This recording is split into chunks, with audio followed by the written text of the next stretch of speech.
बिस्मिल्लाहिर्रहमानिर्रहीम। जी स्पोर्ट्स के तमाम नाज़रीन को खुशामदीद। एक और शो के साथ हम हाज़िर। और स्पोर्ट्स की अगर हम बात करें तो काफ़ी एक्टिविटीज़ चल रही हैं इस वक्त पाकिस्तान में, और इंटरनेशनली भी चैम्पियंस लीग के क्वार्टर फाइनल्स खेले जा रहे हैं। और जो फुटबॉल के फैंस ऑब्वियसली बात है वो बहुत क्लोजली इसको फॉलो कर रहे हैं, और बड़ी बड़ी टीमें हिस्सा ले रही हैं क्वार्टर फाइनल्स में। क्रिकेट की जहाँ तक बात है, क्रिकेट का आप जानती हैं कि वर्ल्ड कप की तैयारियां ज़ोर शोर से चल रही हैं, और उसके अलावा भी और भी एक्टिविटीज़ है। लेकिन आज हॉकी की मैं थोड़ी सी बात कर लूं तो आज एक बड़ी मतलब जो है डिस्करेजिंग खबर जो आई सामने वो ये आई कि जो नेशनल हॉकी चैम्पियनशिप होनी थी 20 अप्रैल से कराची में, उसको पोस्टपोन कर दिया गया पाकिस्तान हॉकी फेडरेशन की तरफ से, और कोई उसकी वजह नहीं बताई गई है अब तक टीम्स को। और जो मतलब सितम ज़रफ़ी है टीम्स के साथ वो ये है कि बहुत सारी टीमों ने तो मतलब अपने होटल्स भी बुक करा लिए थे, ट्रैवल प्लान्स फाइनल कर लिए थे, और कुछ टीमों ने अपने प्लेयर्स को डेली अनाउंसेस तक रिलीज़ कर दी थी। कुछ टीमों का यहाँ पर 1-2 टीमों का कैंप भी शुरू हो गया था इस्लाउद्दीन एकेडमी पर, जहाँ पर ये टूर्नामेंट होना था। तो एक और बहुत बड़ा सेटबैक हॉकी के लिए, और जो हॉकी के शायकीन है वो यही पूछ रहे हैं कि भाई गवर्नमेंट क्या सो रही है? क्या प्राइम मिनिस्टर इमरान खान को हॉकी से कोई लगाव नहीं? क्या गवर्नमेंट में जो लोग बैठे हैं वो ये भूल गए हैं कि ये वही कौमी खेल है जिसने एक वक्त में, एक ज़माने में पाकिस्तान को कितने सारे एजाज़ दिलाए, और एक वक्त था कि किसी भी खेल से ज़्यादा पाकिस्तान की जो पहचान थी वो हॉकी से थी इंटरनेशनली। लेकिन अब जो हाल है हॉकी का, और जिस तरह से गवर्नमेंट ने बिल्कुल एक ब्लाइंड आई टर्न किया हुआ है, उसकी तरफ देखकर अफसोस होता है। और ये जो एक कड़ी है जिस तरह से डोमेस्टिक हॉकी को इग्नोर किया जा रहा है कोई ना कोई बहाने से, तो अफसोस होता है। बहरहाल लेट्स होप के बहुत जल्द कोई बेहतरी आए हॉकी के मामलात में। स्पोर्ट्स राउंडअप का सिलसिला है हमारा, छोटा सा स्पोर्ट्स राउंडअप है, वो हम आपको दिखा देते हैं। उसके बाद मेहमानों से आपका तारुफ कराएंगे, अब फिर शो का बाकायदा आगाज़ करेंगे।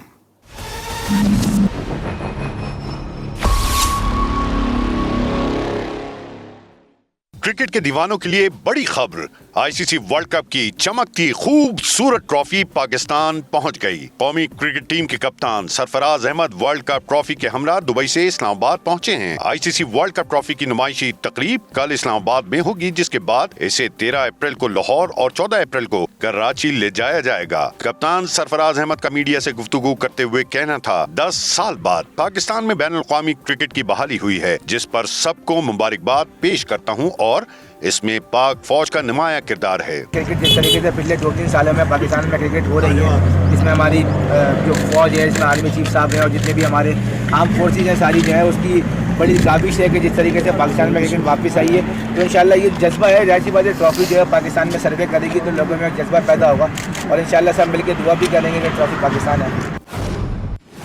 दौरे जनूबी अफ्रीका के लिए वुमेन टीम की तैयारियां जारी। कौमी वुमेन टीम की ऑलराउंडर कायनात इम्तियाज का जी न्यूज से बात करते हुए कहना था, पावर हिटिंग पर ज्यादा काम कर रहे हैं। पावर हिटिंग की वजह से जिम ट्रेनिंग भी बढ़ा दी है। फिटनेस पे सबसे ज्यादा बेस रखा हुआ है, वैसे ही फिटनेस पे बेस रखा हुआ है, पीसीबी ने फिटनेस बेस रखा हुआ है, क्योंकि जिनकी फिटनेस ज्यादा अच्छी होती है वो ग्राउंड में परफॉर्मेंस भी उनकी ज्यादा नजर आती है। साउथ अफ्रीका से पहले भी खेल चुके हैं और जीते भी हैं। उम्मीद है इस बार अच्छे नताइज सामने आएंगे। साउथ अफ्रीका से हमने पहले भी खेला हुआ है, जीता हुआ भी है मैचेस, तो बहुत ज्यादा वैसे भी चैंपियनशिप पॉइंट्स है, तो हम बहुत ज्यादा होपफुल हैं कि हम वहाँ पे एक्स्ट्रा परफॉर्मेंस टीम देके वो पॉइंट्स अपने डेफिनेटली हासिल करें।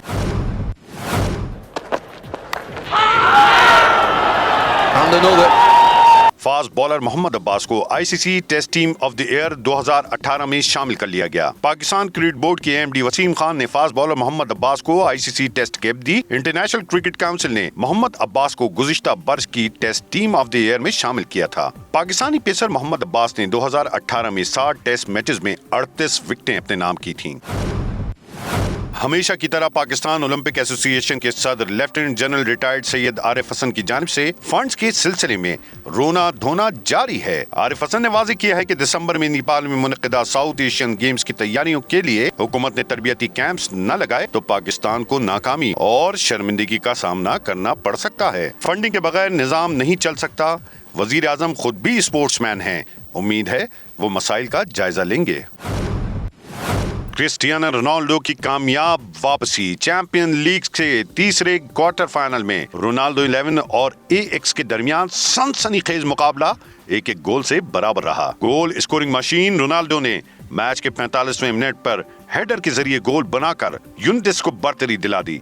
1 मिनट बाद एएक्स के नेरिक्स ने गोल स्कोर करके मुकाबला बराबर किया। दूसरे हाफ में दिलचस्प मुकाबले के बावजूद कोई टीम गोल स्कोर करने में कामयाब न हो सकी। लीग के चौथे क्वार्टर फाइनल में बार्सिलोना ने मैनचेस्टर यूनाइटेड को 0-1 गोल से मात दे दी। मैच का फैसला ओन गोल की सूरत में हुआ जब मैनचेस्टर यूनाइटेड के दिफाई खिलाड़ी ल्यूक शॉ ने पहले हाफ में गलती से अपनी ही टीम के खिलाफ गोल बना डाला। सेकंड लेग मुकाबले अगले हफ्ते होंगे।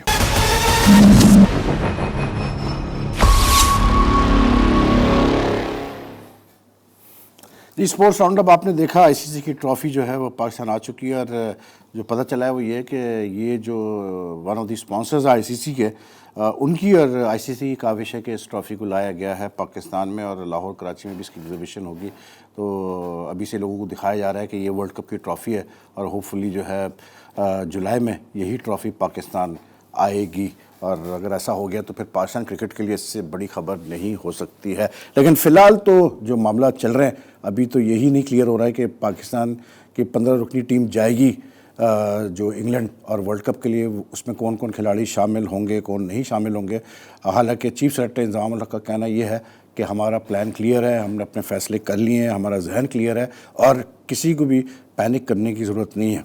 मेरे साथ मौजूद हैं 2 सीनियर सहाफ़ी, इनको आप चैनल्स पे देखते रहते हैं, स्पोर्ट्स के तज्ज़ियाकार, क्रिकेट के तज्ज़ियाकार। फैज़ान लखानी सोशल मीडिया भी बहुत एक्टिव है और जियो में होते हैं। और इनके साथ शाहिद हाशमी है। शाहिद हाशमी बहुत सीनियर जर्नलिस्ट है और ये प्रिंट में भी और टीवी में भी इन्होंने अपना बड़ा नाम कमाया है। शायद thank you very much for joining us on G sports, both of you all. शायद मैं अगर आगाज़ करूँ इस बात से कि ट्रॉफ़ी तो आ गई है एग्जीबिशन के लिए पाकिस्तान में, लेकिन अब तक डिबेट ही चल रही है कि पाकिस्तान की कौन सी स्क्वाड जाए, स्क्वाड में कौन कौन से खिलाड़ी शामिल होंगे जब वर्ल्ड कप जाएगी पाकिस्तान स्क्वाड। मेरे हिसाब से टीम मैनेजमेंट जिसमें कप्तान सरफराज है, कोच मिकी आर्थर है और सिलेक्शन कमेटी, ये ऑलमोस्ट 14 प्लेयर्स तो इनके जहन में हैं कि ये 14 प्लेयर हैं। एक आध प्लेयर पे आगे पीछे होगा और ये फिटनेस टेस्ट के बाद वाजे हो जाएगा कि फिटनेस टेस्ट अगर जो कोई फेल कर गया तो उसको शायद शामिल ना करें। इमाद वसीम को घुटने की तकलीफ है। इमाद वसीम को काफ़ी पुरानी घुटने की तकलीफ है। इसी घुटने की तकलीफ के साथ वो 5 वनडे ऑस्ट्रेलिया के खिलाफ खेल भी चुके हैं, लेकिन जो ज़राए हैं वो ये बता रहे हैं कि इमाद वसीम जाएंगे और इमाद वसीम की ऐसी तकलीफ नहीं है कि जो उनको रोक सके। हो सकता है अगर वो ज़्यादा हो तो एक आध मैच इंग्लैंड का शुरू कर नहीं खिलाएंगे उनको, और वैसे भी हम 2 या 3 खिलाड़ी अगर एक्स्ट्रा ले जा रहे हैं तो आपके पास फिर वो 15 को सेव करने का एक प्रोसेस है कि आप इजाफी प्लेयर भेज रहे हैं। और जो इंग्लैंड में ट्राई आउट करेंगे, शायद इमाद वसीम इतने वैल्यूबल प्लेयर है कि उन पे रिस्क लिया जाए। इस सीरीज में तो ऑस्ट्रेलिया की वो अच्छा खेला, उसने 2-3 40 प्लस के स्कोर किए, नीचे जाके अच्छी हिटिंग की। ऑल्दो कि मैच फिनिश नहीं कर सके, वो तो पाकिस्तान की पूरी टीम का प्रॉब्लम है कि फिनिशर इतना अच्छा पाकिस्तान के पास नहीं है और ये वर्ल्ड कप में भी पाकिस्तान को प्रॉब्लम रहेगा।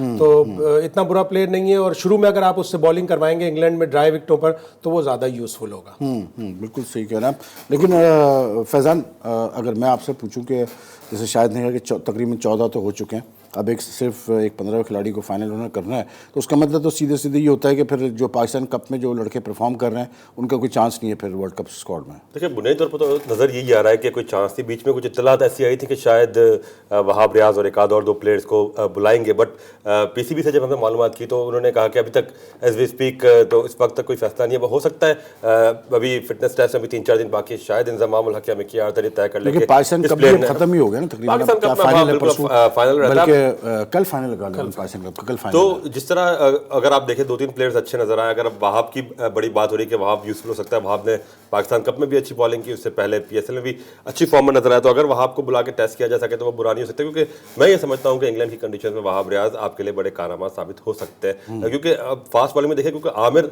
आपका परफॉर्म कर नहीं रहा, आपका उस्मान का इंजरी का एक हमेशा खदशा रहता है। ऐसे में हसनैन को आप इस वक्त इतने बड़े मैच पर, आप इतने बड़े टूर्नामेंट का आप दबाव डाल नहीं सकते। ऐसे में आपको एक तजुर्बाकार और एक ऐसा बॉलर जो उस कंडीशंस में आपको कारआमद हो सके, तो वहाब जैसे प्लेयर की जरूरत आपको पड़ेगी वहाँ पर। लेकिन आमिर को वसीम अकरम ने बड़ा बैक किया शायद, और बकौल उनके तो वो मतलब बहुत अच्छे वर्ल्ड क्लास बॉलर है और बुरा वक्त चल रहा है। इम्पैक्ट तो है, इम्पैक्ट प्लेयर तो है, और वर्ल्ड कप जैसे बड़े टूर्नामेंट में आप एक्सपीरियंस तो लेके जाएंगे। अगर आप आमिर को निकाल देते हैं, वहाब रियाज किसी रैंकिंग में नहीं है, किसी शुमार में नहीं है, ना सिलेक्शन कमेटी की गुड बुक्स में है, ना मिकी आर्थर की गुड बुक्स में है। हो सकता है सरफराज ने कहा हो, लेकिन उसके बावजूद वहाब रियाज कहीं दूर दूर तक नजर नहीं आता। तो फिर वनडे कप में भी शायद 9 विकेटें उनकी 4 मैचेस में। एक अच्छा फैसला होता कि वहाब रियाज को बुला लेते, फिटनेस टेस्ट उनसे दिलवा लेते और उनको भी उस स्कीम ऑफ थिंग्स में शामिल करते। जब आपने उसे 5 वनडे सीरीज ऑस्ट्रेलिया की वहां पे नहीं खिलाया, तो आप उसको फिटनेस टेस्ट के लिए बुला लेते हैं। शायद मतलब एक बॉलर जिसने मतलब पिछले चैंपियंस ट्रॉफी से लेकर अब तक मतलब 14 वनडे खेले और उसमें 14 में से 9 मैचेस ऐसे हैं जिसमें उसने एक विकेट भी नहीं ली और 5 मैचों में 5 एक मतलब 5 फिटनेस की वो तो बहुत बड़ा take a risk with him. आपको गैम्बल लेना पड़ेगा। आप 2 चीजें हैं, आप या तो आप हसनैन पे गैम्बल लें या आप आमिर पे लें। तो फिर आप ये सोच के जाते हैं वहाब रियाज को तो हमने पिछले 6-8 महीने से किसी गिनती में ही शुमार नहीं किया ना। अगर वहाब रियाज पिछले वर्ल्ड कप में हम सोहेल खान को भी किसी गिनती में नहीं शुमार कर रहे थे, लेकिन वो एकदम से अचानक आ गया और उसने परफॉर्म भी किया। एक टूर्नामेंट में उससे पहले उस वक्त भी पाकिस्तान का भी पेंटेंगुलर कप हो रहा था, उसकी परफॉर्मेंस में सोहेल खान और उसी की परफॉर्मेंस में नासिर जमशेद भी गए। हालांकि नासिर जमशेद का जो गैम्बल था वो बहुत ही मतलब बुरी तरह फेल हुआ कि नासिर जमशेद ना तो रन्स बना सके, ना ही फील्डिंग में, और उनके ऊपर काफी कह भी लग रहे थे जब उनके पास बॉल जाती थी और वो छोड़ते थे, कैच उनसे ड्रॉप होता था। तो हम आखिरी वक्त पर फैसले करते हैं। अब जब 2019 का वर्ल्ड कप खत्म हो जाएगा, जो भी रिजल्ट आएगा उसके फौरन बाद आप 1 महीने बाद आप ये सुनेंगे कि हमने 2023 के वर्ल्ड कप की तैयारी शुरू कर दी। असल में तैयारी शुरू होती है 2-3 महीने पहले। क्या आउटकम आता है बिल्कुल, वो जो भी आउटकम हो, अगर आउटकम बहुत अच्छा हुआ, जीत गया है तो फिर तो सेलिब्रेशन फिर तो सेलिब्रेशन में ही 2-3 महीने निकल जाएंगे। जैसे चैंपियंस ट्रॉफी के चीफ सेलेक्टर लिए तो वर्ल्ड कप पे तो फिर 2-3 अच्छा, वहाब रियाज की अगर आप बात करें तो वहाब रियाज चैंपियंस ट्रॉफी के उस इंडिया वाले मैच के बाद से नहीं खेला। वो इंडिया वाले मैच में 8.5 ओवर्स में 80 कुछ के करीब रन बने और उसके बाद से वहां पे वो रिप्लेस हुआ और उसकी जगह उस मैच में जुनैद खान वहाब की कैचेस भी तो कितने छोटे इस बॉल पे, दो शायद कैचेस भी छोटे, एक उसकी है, एक शादाब खान की। बट ये कि एक आध बुरा दिन हर किसी का होता है, 2 दिन बुरे हर किसी के होते हैं, बट वहाब एक ऐसा बॉलर है जो आपके लिए काम आ सकता है। एक आपको याद होगा एक आर्टिकल भी एक उसमें आया था कि Wahab Riaz has never won a single match for Pakistan. ये मिकी आर्थर ने कहा था, जो बड़ा कंटेंशियस था।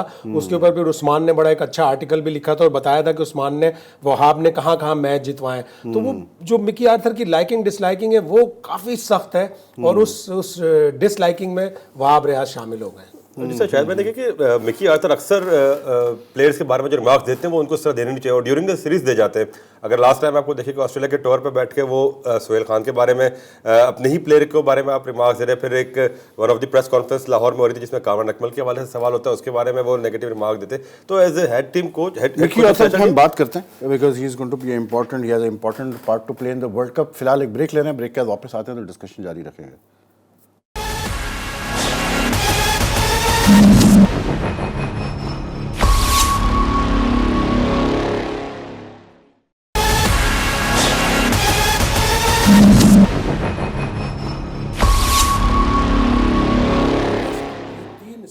Welcome back. देख रहे हैं आप जी स्पोर्ट्स और बातचीत क्रिकेट के मामलात पे ही चल रही थी ब्रेक से पहले। मिकी आर्थर की हम बात कर रहे हैं तो फैज़ान, मिकी आर्थर की जो आप बात कर रहे हैं पसंद नापसंद की, वो तो बहरहाल 3 साल से हम देख रहे हैं, ये मसला है।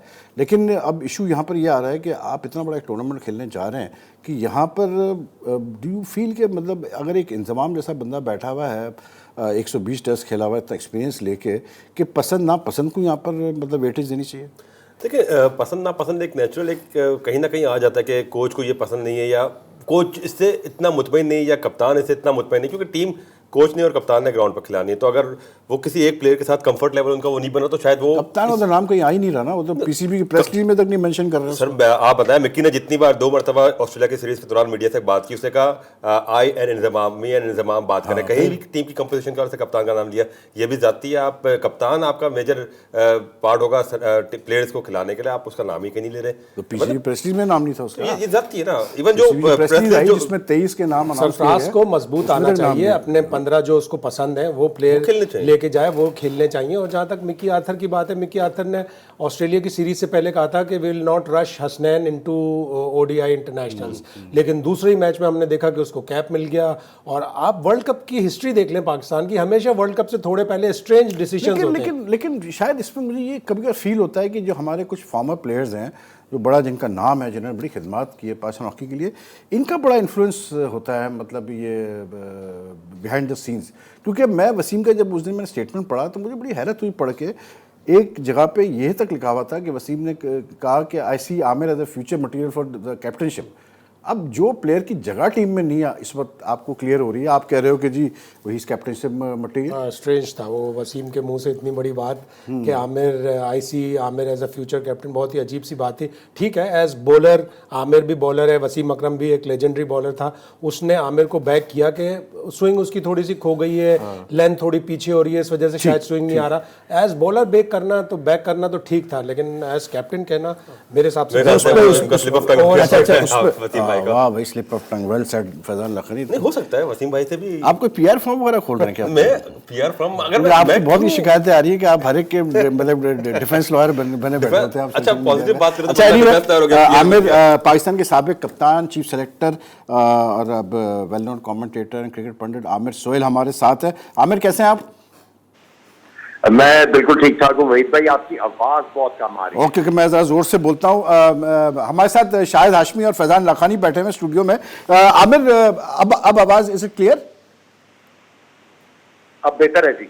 ओके आमिर, मैं ये पूछना चाह रहा था कि ऑब्वियसली बात है 23 प्रोबेबल्स अनाउंस हो गए वर्ल्ड कप के लिए, लेकिन I am sure you must be following the Pakistan cup. तो आपको कोई ऐसा लगे कोई प्लेयर्स पाकिस्तान कप में के जो आप समझते हैं कि जिनको कंसिडर करना चाहिए वर्ल्ड कप के लिए, या जो फिटनेस टेस्ट हो रहे हैं उनके लिए कम से कम बुलाया उनको?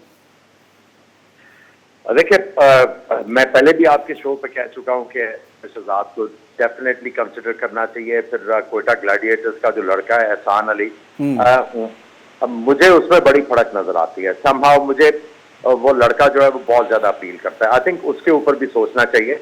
अगर आप इतने ज्यादा ऑप्शंस जो है मान लो ओवर कर रहे हैं, तो मेरा ख्याल है एहसान अली भी एक ऐसा लड़का है कि जिसमें टैलेंट बहुत ज्यादा है। अगर आप उसका फर्स्ट क्लास रिकॉर्ड देखें तो वो बाउंड्री हिटर है और वो बॉलर को डोमिनेट करने की कोशिश करता है और बड़ा कैलकुलेटेड क्रिकेट खेलता है।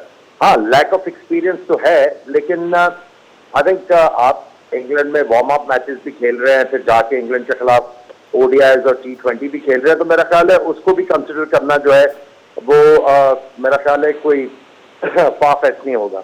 Amir, why is it कि before every World Cup, because you've been part of at least 2 campaigns, ये ऐसा क्यों है कि हमारे वहाँ इवन 92 में जब the year we won the world cup, the only time we won the world cup, उससे पहले भी बड़ी कंट्रोवर्सी चली थी सिलेक्शन के ऊपर, जावेद मियादाद वगैरह ये वो, हर वर्ल्ड कप से पहले क्यों why hasn't Pakistan cricket matured enough today कि वर्ल्ड कप से पहले हमको सबको पता हो कि हाँ जी ये टीम है, सब सेटिस्फाइड हो कि हाँ जी ये लड़के सही मतलब पिक किए गए और कोई इशूज़ नहीं है, और हमें ये भी पता हो कि ये बैकअप है, कोई इंजर्ड हो गया तो ये रिप्लेस करेगा।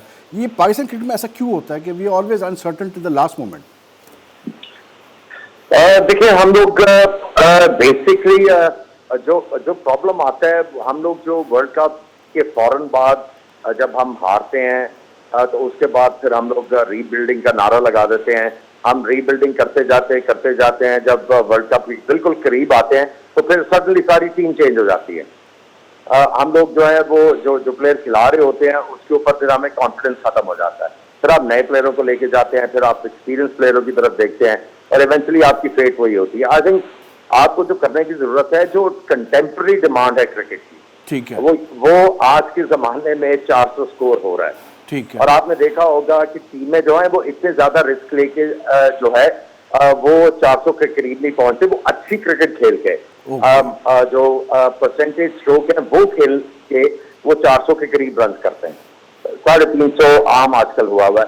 हम आज भी ये सिलेक्शन कमेटी मेरा ख्याल है काफी अरसे से है, इनको आज तक ये नहीं पता लगा कि पाकिस्तान ने 300 स्कोर करना किस तरह है और उसके लिए हमें चाहिए क्या। इसी वजह से आपको जो है वो ओवर द इयर्स बहुत ज्यादा प्रॉब्लम आया है। कंटेम्प्रेरी डिमांड को नहीं देखते आप, और आप जो है एक जो पाकिस्तान क्रिकेट में जो सबसे जो मुझे जो चीज जो है वो बहुत ज्यादा जो पिंच करती है वो ये है कि हम लोग जो है वो स्लॉगर्स के ऊपर बहुत ज्यादा बैंक करते हैं। हम फिनिशर को ये समझते हैं कि ये स्लॉगर होगा, हालांकि हमें डेवलप करना चाहिए कोई इस तरह का प्लेयर जो आपको अगर 10 इनिंग्स खेलता है तो एटलीस्ट 7 में तो वो परफॉर्म करके दे। लेकिन यहाँ पे टोटली उल्टा है। तो आई थिंक सिलेक्शन कमेटीज को जो है वो थोड़ा सा देखना है, और उसके साथ सिर्फ लड़के सिलेक्ट करना नहीं होता, उनको लड़कों के साथ काम भी करना है, उनको बताना भी है कि भाई अगर मैं आपको खिला रहा हूं और अगर मैं ड्रॉप कर रहा हूं तो आपसे मुझे ये रिक्वायर्ड है। आई थिंक वो कोऑर्डिनेशन नहीं है, जिसकी वजह से हम बहुत ज्यादा स्ट्रगल करते हैं। ठीक ठीक। But Aamir, we have ample time before the world cup, क्योंकि 23 मई तक हमने अपनी टीम, वी हैव टाइम कि हम 23 मई तक चेंज कर सकते हैं अपनी टीम। वर्ल्ड कप जो फाइनल 15 स्क्वाड है, what would you, if you are chief selector, would you use this 1 month period जो हमारे पास है वर्ल्ड कप से पहले, मतलब 15 तो है वर्ल्ड कप के जो प्लेयर्स हैं, लेकिन साथ में you take along a few reserve just to see कि अगर ये अच्छा परफॉर्म करते हैं इंग्लिश कंडीशन में तो इनको शामिल किया जा सकता है वर्ल्ड कप में?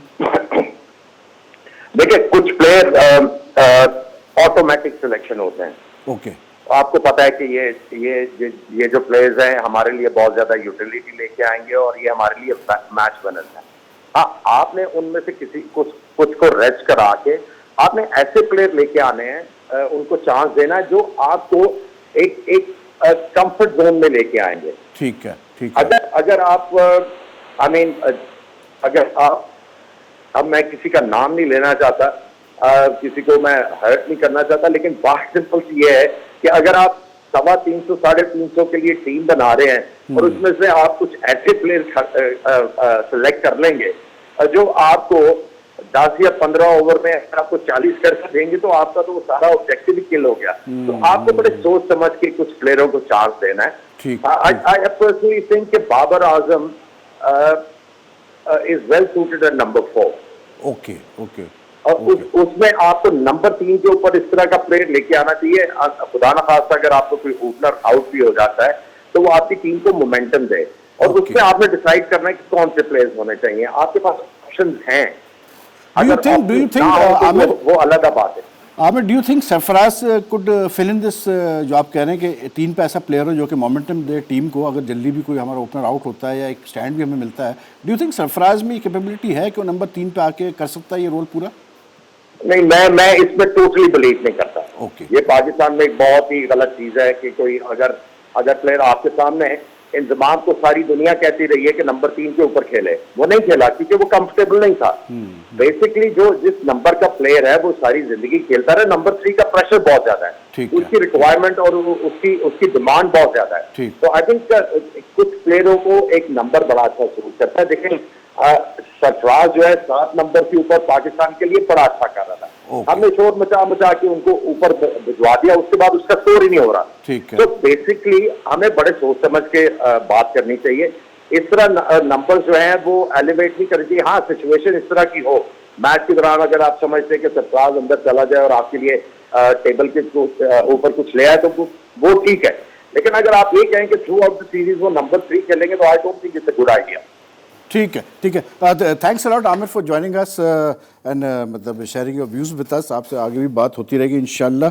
और शायद आमिर का जो एक मतलब ये एक ऐसा एक इशू है जिस पर काफ़ी लोगों की फीलिंग सिमिलर है कि हमारी टीम अब तक वो चीज़ समझ नहीं पाई है या वो फॉर्मूला नहीं आया हमारे पास कि how do we get scores of 300 plus regularly in one day international cricket. वही ओवरऑल वनडे इंटरनेशनल में मैं स्टैट्स देख रहा था, 20 दफ़ा 400 प्लस का स्कोर हुआ है, उसमें से 9 दफ़ा वर्ल्ड कप 2015 के बाद 9 दफ़ा हुआ है 400 प्लस। अगर आप 399 मिला लें, एक इंग्लैंड का 399, एक पाकिस्तान का 399, एक साउथ अफ्रीका का, तो ये 23 दफ़ा हो गए वर्ल्ड कप। और वर्ल्ड कप के बाद 12 दफ़ा हो गए, उनमें से 5 दफ़ा इंग्लैंड ने बनाए। इंग्लैंड की क्रिकेट टोटली ट्रांसफॉर्म अभी जो इंग्लैंड और वेस्ट इंडीज की जो वनडे सीरीज हुई उसमें हमने देखा टोटली चेंज हो गई। इंग्लैंड की टीम वो टीम थी जो 2015 के वर्ल्ड कप में क्वार्टर फाइनल में नहीं पहुंची थी। उनके ऊपर इतना क्रिटिसिज्म हुआ था, उनका कोच सैक हो गया, कैप्टन उन्होंने वही रखा और अपनी टोटल क्रिकेट ट्रांसफॉर्म कर दी।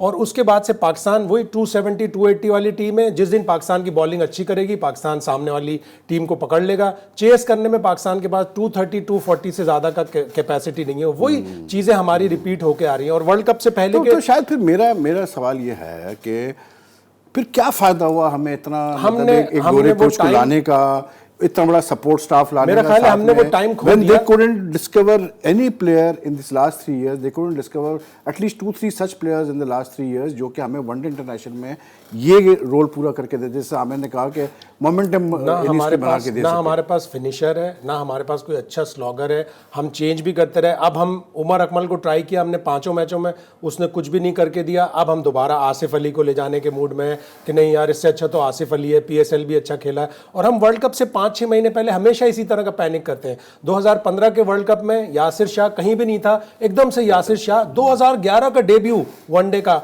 अगला मैच कब खेल रहा है? इतना इंपॉर्टेंट मैच 2015 का पाकिस्तान इंडिया का मैच, 8 ओवर 60 रन, कोई भी आउट नहीं। उस फिर यासिर शाह हमारी सिलेक्शन ऐसी रही है। तो हम हमारी प्रॉब्लम है कि हमें वर्ल्ड कप से पहले जो बात करें ना, कोई मिला भी नहीं। सॉरी शायद भाई आपकी कथा करा दी, बट ये कि आपने प्लेयर्स को ससुर के साथ चांस भी नहीं दिया। अगर आप किसी नए प्लेयर को चांस देते हैं तो आप एटलीस्ट इसको 8-10-15 मैचेस इस तरह दे थ्राउट के यार वो अपने आप को प्रूव कर सके। ये नहीं कि आपने 2 मैच दिए और 2 मैच में अगर वो नहीं कर सका तो आपने फौरन बाहर कर दिया। आसिफ बुरा प्लेयर नहीं है अगर आप उसको प्रॉपर उसको यूज करें। हारिस सुहेल बुरा प्लेयर नहीं है और उसने ये बतदरीज अपने आप को प्रूव कर रहा है। इसी तरह जिस तरह आमिर भाई ने मिसिंग द पॉइंट ना, एहसन अली का नाम लिया। एहसन ऐसा प्लेयर है जो आपको हमने अच्छा स्टार्ट दे सकता है। हमने 6-8 महीने पहले सारे वर्ल्ड कप का प्लान बनाना चाहिए था। अब ये ऑस्ट्रेलिया की सीरीज से पहले अचानक ये डिसीजन हुआ कि 6 प्लेयर रेस्ट करेंगे, एक 7वां हफीज जो है वो अनफिट है। अब आपने स्कीम ऑफ थिंग्स सारी बिगाड़ दी ना। आप ये ऑस्ट्रेलिया की सीरीज भी जीत सकते थे, आप अपने प्लेयरों को रोटेट कराते। हसन अली अगर थका हुआ था उसको कहते हैं हम आपको आखिरी 3 मैच खिलाएंगे, सरफराज को पहले 3 मैच खिलाते, फहीम अशरफ को पहले 2 मैच खिला के हटा दिया, ठीक किया, आखिरी 3 मैच वो नहीं खेला। इसी तरह आप अपने प्लेयर रोटेट कराते, आप ऑस्ट्रेलिया की सीरीज भी जीतते। और बाबर आजम को जिस आदमी को, मुझे जो फील आया, शायद मुझे तो ये फील आया कि ये इतनी जल्दी इन्होंने इसलिए किया अचानक कि इनके जहन में ये बात थी कि अगर वर्ल्ड कप में टीम जाती और जैसे ये आबिद अली वगैरह को चांस नहीं मिलता उसमें उससे पहले, और अगर वर्ल्ड कप अच्छा नहीं जाता तो इनको फिर क्रिटिसिज्म होना था कि आपने आबिद अली को चांस दिया। आबिद अली को चांस दिया चौथे मैच में, वो भी उस वक्त दिया जब इमामुल हक को फीवर हो गया। वो मेरे साथ नमाज पढ़ रहा था, मैंने उससे कहा वेरी सॉरी आज चौथा मैच आ गया, आप भी आपका नाम नहीं है, इसलिए कि PCB का व्हाट्सएप 12 बजे दोपहर में आया था कि एक ही चेंज होगी, Saad Ali will make his debut, एक ही चेंज होगी। हाँ, नमाज में जब मैंने उससे सॉरी किया, मैंने कहा बड़ा अनफेयर हुआ, आपको भी चौथे मैच में भी चांस, तो वो बेचारा हंसा, उसने हंस के मुझे कहा नहीं आज मैं खेल रहा हूँ, इमाम को बुखार हो गया है, अभी मुझे ग्राउंड पे आके बताया। एक आदमी को ग्राउंड में आके पता चल रहा है और उसने डेब्यू पे 100 कर दिया। अगर वो इतना अच्छा प्लेयर है तो उसको आप 7-8 महीने पहले खिलाते, उसको रिदम देते, उसको अब वो इसलिए बाहर हो जाएगा, इसलिए बाहर हो जाएगा कि वो फिटनेस टेस्ट। लेकिन अभी वो उसको गैप मिला पाकिस्तान कप का, वो गया लाहौर और उसने वहां पर फिटनेस टेस्ट अपना जो एक आजमाइशी 17 पॉइंट समथिंग 3 हफ्ते में क्या करेगा वो। लेकिन शायद मेरा मतलब पॉइंट यही है कि भाई अभी जैसे आप उमर अकमल जैसे प्लेयर को अगर लेके आते हैं एकदम से all of a sudden after मतलब 2.5 years आपको ख्याल आता है आप ले आते हैं, तो भाई उमर अकमल तो एक ट्राइड एंड टेस्टेड मतलब प्रोडक्ट है ना, तो उसको फिर आपने क्या देखना, फिर आप एकदम से आसिफ अली पे गए। हाँ, तो ये अच्छा होता कि आप ऑस्ट्रेलिया के 2 मैच आसिफ अली को भी खिला देते, फिर सारे सीरीज नहीं, इससे पहले भी उसको ड्रॉप किया था ना आपने, उसको पहले भी ड्रॉप कर दिया कि न्यूजीलैंड आप खिलाते, फिर उसको आसिफ अली से जाते। तो दैट्स माय क्वेश्चन। तो फिर क्या फायदा है फैजान कि अगर जो ये फॉरेनर्स जो हमारा पूरा सपोर्ट स्टाफ है ये फिर इनको रखने का फायदा क्या, फिर हम इनको इतना पैसा क्यों दे रहे हैं?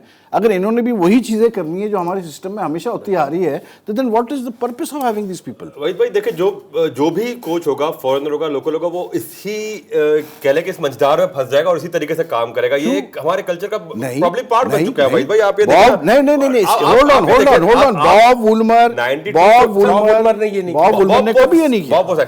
हालांकि बॉब वुलमर के साथ बड़ा स्ट्रांग कैप्टन था, इनसे मामला उसके साथ कैप्टन भी बड़ा स्ट्रांग था, बट सर वो दोनों एक पेज पे भी थे मोस्टली, और 15 प्लेयर उनको पता थे। आप ये कह रहे हैं कप्तान और कोच एक पेज पे नहीं है सर? इस वक्त तो आप बताएं ना, कोच कप्तान का कहीं नाम नहीं ले रहा टीम के हवाले से।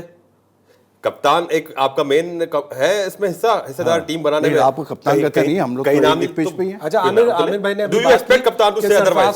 सरफराज तो ये कह चुका है कि मैं चौथे या पांचवें नंबर पे खेलूंगा। सरफराज ने कहा ठीक है, लेकिन अगर इवन एक पेज पर नहीं भी तो रिकॉर्ड भी बहुत अच्छा है, सही पब्लिकली नहीं ना, वो तो कोई भी कप्तान ऐसा नहीं कहेगा मेरे कोच से इख्तिलाफात है या इस तरह का मसला है। पॉइंट क्यों नहीं कहता सर? दैट्स कोई भी नहीं, सर, ये हमारे culture का फैसला हिस्सा ही नहीं है, तो सर। क्यों नहीं कल्चर चेंज होता भाई? सर, ऑस्ट्रेलिया में, एक सेकंड, ऑस्ट्रेलिया में, इंडिया में अगर इश्यूज थे, कोहली ने खुल के कहा कि हाँ जी मेरे इश्यूज है कोच के साथ, ऑस्ट्रेलिया में इश्यूज थे, मैक्सवेल ने खुल के कहा कि मेरे इश्यूज है कोच के साथ, मतलब उसमें कोई गुनाह है क्या है? अगर आपको प्रॉब्लम है तो आप बैठ के यहीं पे फिर कप्तान के साथ या किसी एक के साथ उसकी अच्छा, ऐसी मैं ब्रेक ले रहा पूरे हूँ, culture का ब्रेक के हिस्सा बन वापस चुका है, आते हैं तो फिर हम बात करते हैं कि कल्चर का हिस्सा है क्यों ऐसा भाई।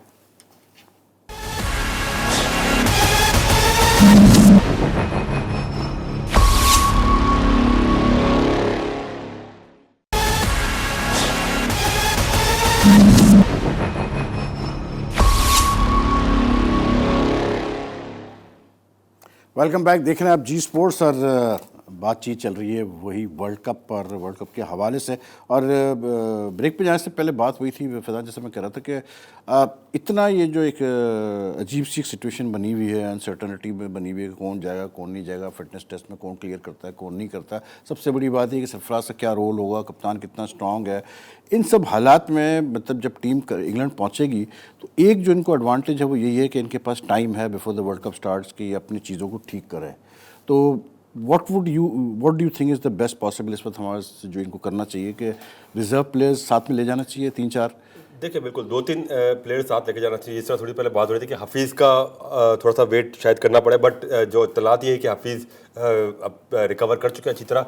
हसनैन ऐसा प्लेयर है जिसको आप साथ ले जा सकते हैं। नवाज़, अगर इमाद आपका फिटनेस सही क्लियर नहीं कर पाता या इमाद परफॉर्म नहीं करता तो फिर नवाज़ आपके पास ऑल्टरनेटिव, इसको भी साथ होना चाहिए। फिर आसिफ अली एक ऐसा प्लेयर है जो अगर आप 15 में नहीं जगह बनाता, आसिफ और हारिस ख्वाहिश चाहिए कि आसिफ वनडे में यू थिंक बस आपको एक स्लॉगर आपको चाहिए, एक ऐसा प्लेयर आपने चाहिए सुना आमिर सुनील ने क्या कहा, ये स्लॉगर वाला कॉन्सेप्ट ही गलत है। नहीं, बस फिर आपको 400 भी तो बनाना है ना, 350 भी तो बनाना है। कोई ऐसा प्लेयर नहीं, आपको सर बीच में ऐसा प्लेयर चाहिए जो 10 गेंदों पर 35-40 निकाल के देते हैं आपको। आपको बेसिकली तो you need to have a playing 11 जो कि कंसिस्टेंटली आपको कम से कम 300 तो करके देना। बहुत सारे कई ऐसे मैचेस में like if you are playing against team like कोई छोटी टीम के साथ आप खेल रहे हैं तो आपको एक ऐसा प्लेयर चाहिए या जहां पे स्पिन पे जो ज्यादा रिलाई करती है, ऐसा प्लेयर चाहिए जो आपको 10 गेंदों में 40-45 निकाल सके। आसिफ की मेरी इत्तला ये कि आसिफ शायद टीम में नहीं है, लेकिन देखते हैं।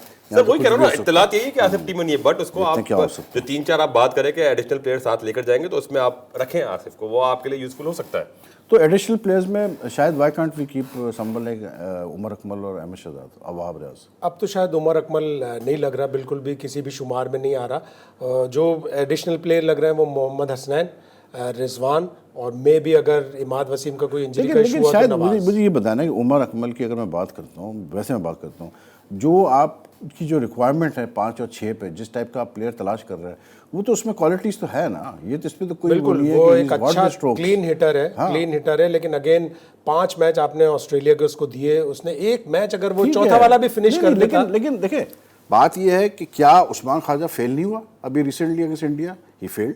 क्या फिंच फेल नहीं हो रहा था इंडिया के खिलाफ? इंडिया में तो फेल हो रहे थे ना, इंडिया में तो जाके फिर उस्मान लेकिन ख्वाजा ने रन इसलिए क्योंकि इनको आपने खिलाया ना। ऑस्ट्रेलिया का सिस्टम तो वही इतना कंपेरेबल नहीं है, इसलिए कि अभी तो यही पूरा- प्लेयर उस्मान ख्वाजा 2016 में ए टीम के साथ गया, पीटर हैंड्सकॉम्ब 2016 में ऑस्ट्रेलिया ए के साथ गया, 2017 में दोनों ने टेस्ट सीरीज खेली, 2018 में फिर जाके फिर एक सीरीज खेली और 2019 में वनडे सीरीज खेली। अच्छा, तो जहाँ वो जिस प्लेयर- वर्ल्ड कप में ये बात की जा रही है कि स्पिन का बड़ा इंपॉर्टेंट रोल हो सकता है, keeping the condition and weather in May, मतलब सॉरी इन जून जुलाई के जो कंडीशंस की बात हो रही है खासकर जून में, तो हमारे पास जो स्पिनर्स हमने रखे हुए हैं जो हम देख रहे हैं तो उसमें एक शादाब है, ठीक है, इमाद या नवाज़, और फिर यासिर को भी आपने रखा हुआ 23 में।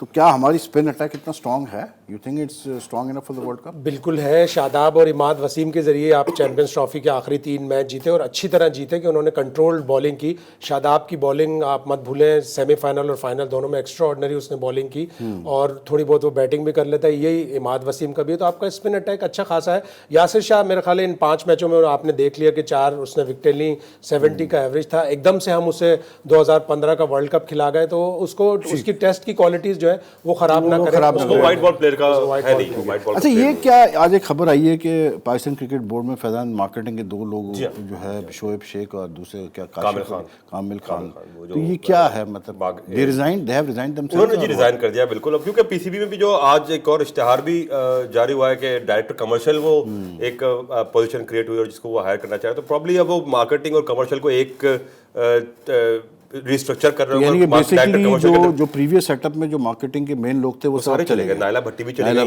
उसके बाद ये दोनों भी चले गए, कामिल भी चले गए, या इवन शोएब शेख भी चले गए, शोएब शेख। तो अब आप देखें मार्केटिंग प्रॉब्लम वही जिस तरह आज इश्तहार है उससे तो यही लग रहा है कि वो कमर्शियल डायरेक्टर के अपॉइंट कर रहे हैं, जो फाइनेंस ये पूरा मार्केटिंग का और सेल्स का वो सब कुछ एक ही छत के अंदर आ जाएगा और एक ही हेड के अंदर आके सारा काम होगा। इन दोनों का अगर बात करें तो इनका रोल पीएसएल तक था, पीएसएल के लिए उन्होंने काफी काम भी किया है और इनफैक्ट आज जो पीसीबी की प्रेस रिलीज थी उसको भी इन दोनों के रोल को काफी एक्नॉलेज किया गया। सुहेब जो कि मेजरली मार्केटिंग थे, कामिल का रोल लेकिन फैज़ल ये चीज़ समझ में नहीं आती। मैं आज आपका एक ट्वीट भी देख रहा था जिसमें आपने इनका मेंशन भी किया और आपने नजम सेठी की बड़ी तारीफ की कि जी बड़ा वी शुड नॉट फॉरगेट।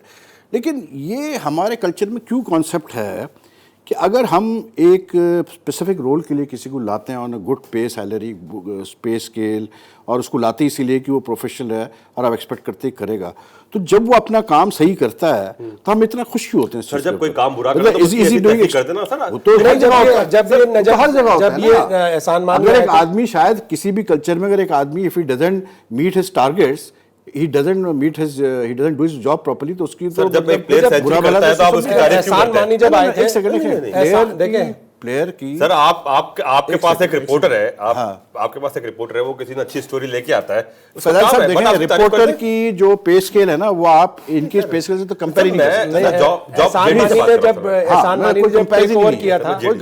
कर सकते। अगस्त में जब टेक ओवर किया था उन्होंने कहा था मैं अभी किसी को नहीं हटा रहा, मैं इवेल्युएट करूंगा कौन किस तरह का काम कर रहा है। सुहेब नजम सेठी की टीम के अहम रुकन थे, नायला भट्टी के साथ थे।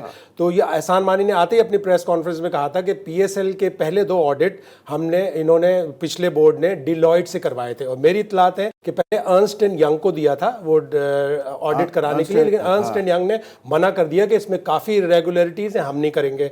एहसान मानी ने खुद कहा कि जल्दी में डिलॉयट से करवाया और डिलॉयट से जो ऑडिट करवाया था उस पर ऑडिटर जनरल ने इरेगुलरिटीज का इल्जाम लगाकर वापस कर दिया। मैं सिर्फ तो उन्होंने इवैल्यूएट किया और फिर उन लोगों को हटा दिया। ये वो लोग हैं चाहे नायला भट्टी, क्या इन्होंने अगर पीएसएल सक्सेसफुल बकौल इनके सक्सेसफुल हुआ कमर्शियली, क्या इन्होंने बोनसेस नहीं लिए? क्या सुहेब के ऊपर ये भी इल्जाम था कि वो कुछ खबरें क्या अगर उन्होंने अपना काम कर दिया तो कौन सा कमाल हो गया? क्रिकेट बोर्ड की खबरें लीक कर रहे थे ये सर, वो तो ड्रेसिंग रूम से लेकर नहीं, हर ट्वीट में पढ़ता हूं, हर ट्वीट में हर जगह पे नजम सेठी ओ भाई नजम सेठी वो चेयरमैन, क्या नजम सेठी ने अपनी जेब से पीएसएल कराया? सर एक इनिशिएटिव तो लिया। एक second, initiative was taken by Zaka Ashraf. एक मिनट, हिस्ट्री अगर आपको देखनी है तो ज़का अशरफ ने ली थी। क्या नजम सेठी ने अपनी जेब से पैसा खर्च किया पीएसएल पे? बंद हो गया था डब्बा सर। क्या नजम सेठी ने अपनी जेब से पैसा खर्च किया पीएसएल के ऊपर? नसीब अशरफ के दौर में भी हुआ था। जब ये दो पीएसएल एडिशन की इरेगुलरिटीज सामने आएंगी तो फिर जवाबदेह होना सर, जवाबदेह बिल्कुल होना पड़ेगा। बट नजम सेठी ने जो पीएसएल स्टार्ट किया उसको आप इनकार नहीं कर सकते। उसने आज पाकिस्तान ऑडिटर जनरल ने क्या कहा है? ऑडिटर जनरल ने ये भी कहा है कि जो इसकी वैल्यू थी उस वक्त जब ये शुरू हुआ है उससे कहीं कम में टीमें दी गई और सारी बातें भी हैं। सर उसमें सब चीजों को पहली बार आप कैसे इवैल्यूएट कर सकते हैं टीम्स की वैल्यू क्या होगी? ये ऑडिटर जनरल ने ऑडिट में आया। सर बात ये है कि जब सारी चीजें ऑडिट में आई होंगी, माजी के ओहदेदारान को आपने रगड़ना है, किसी तरह से आपने पॉलिटिसाइज करना है, तो ये चीजें होती रहेंगी। बात ये है कोई भी नहीं कर रहा कि पीएसएल करवाने में उनका बड़ा किरदार था, लेकिन जो इरेगुलरिटीज हुई होंगी मेरा सिर्फ यही पॉइंट है कि उसमें कोई शक नहीं कि नजम सेठी का ऑब्वियसली बात है रोल था पीएसएल को लॉन्च करने में। लेकिन क्या जरूरी है कि हर ट्वीट में आप नजम सेठी का नाम मेंशन करें? नजम सेठी नहीं तो पीएसएल ही नहीं, बल्कि फैजान का नाम फैजान सेठी होना चाहिए। फैजान सेठी वहीद भाई, जब आप कोई अच्छा काम करते हैं हम आपको एक्नॉलेज करते हैं। मेरे आप बता दें कितनी दफा मैंने किसी का नाम लिखा? नहीं, मैं आपकी बात कर रहा हूं सर, मैं हर अच्छे काम को एक्नॉलेज करता हूं। तुम बहुत ज्यादा एक्स्ट्राऑर्डिनरी वे में जाके सपोर्ट करते हो जो एक सहाफी के लिए थोड़ा सा प्रॉब्लम है। तो ये बहुत से लोग इसको कह चुके हैं। आपने वैसे ये बड़ा इल्जाम लगाया क्या कहा आपने? फैजान सेठी शायद भाई कह सकते हो हमारे, मतलब हम ये मैं कह रहा हूं बहुत से सीनियर लोगों ने तुम्हें बहुत जनरेशन मेरे सामने बैठी है तो ट्विटर पे बहुत से लोगों ने तुम्हारे उसके ऊपर एतराज किया कि तुम बहुत जाके आउटराइटली बैक करते हो किसी को। ये एक सहाफी को बात है कि मैं हर पॉलिटिक्स को बैक करता हूं। नहीं, एक हद तक कर सकते हैं। जहां गलत होता है उस गलत को गलत भी कहता हूं। कम करते हो। नहीं सर, आप बताएं कहां मैंने गलत तो कहां जस्टिफाई किया? कम करते हो। गलत को जस्टिफाई कहाँ किया शायद मैंने? आज भी हमें एक और शो करना पड़ेगा। अब हम आए असल मुद्दे की तरफ। बिल्कुल तो अब फिर बिल्कुल करके जरा शो का वक्त खत्म हो गया? फैजान लाखनी को कटहरे में ला खड़ा करेंगे। एनीवे टाइम हो गया हमारा ख़त्म आज के शो का। और आज यूजुअली ऐसा होता है कि हमें पता ही नहीं चलता टाइम का, फिर आप भी कहते हैं कि बड़ा आप लोग जो है जल्दी ख़त्म कर देते हैं शो, लेकिन जो टाइम स्लॉट है हम उसी में कर सकते हैं।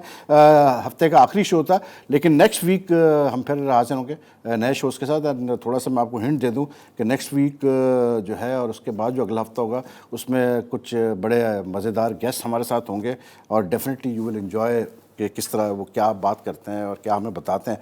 तो इंतज़ार करें आप, और मंडे को आपसे फिर मुलाकात करते हैं। अपना ख्याल रखिएगा। अल्लाह हाफ़िज़।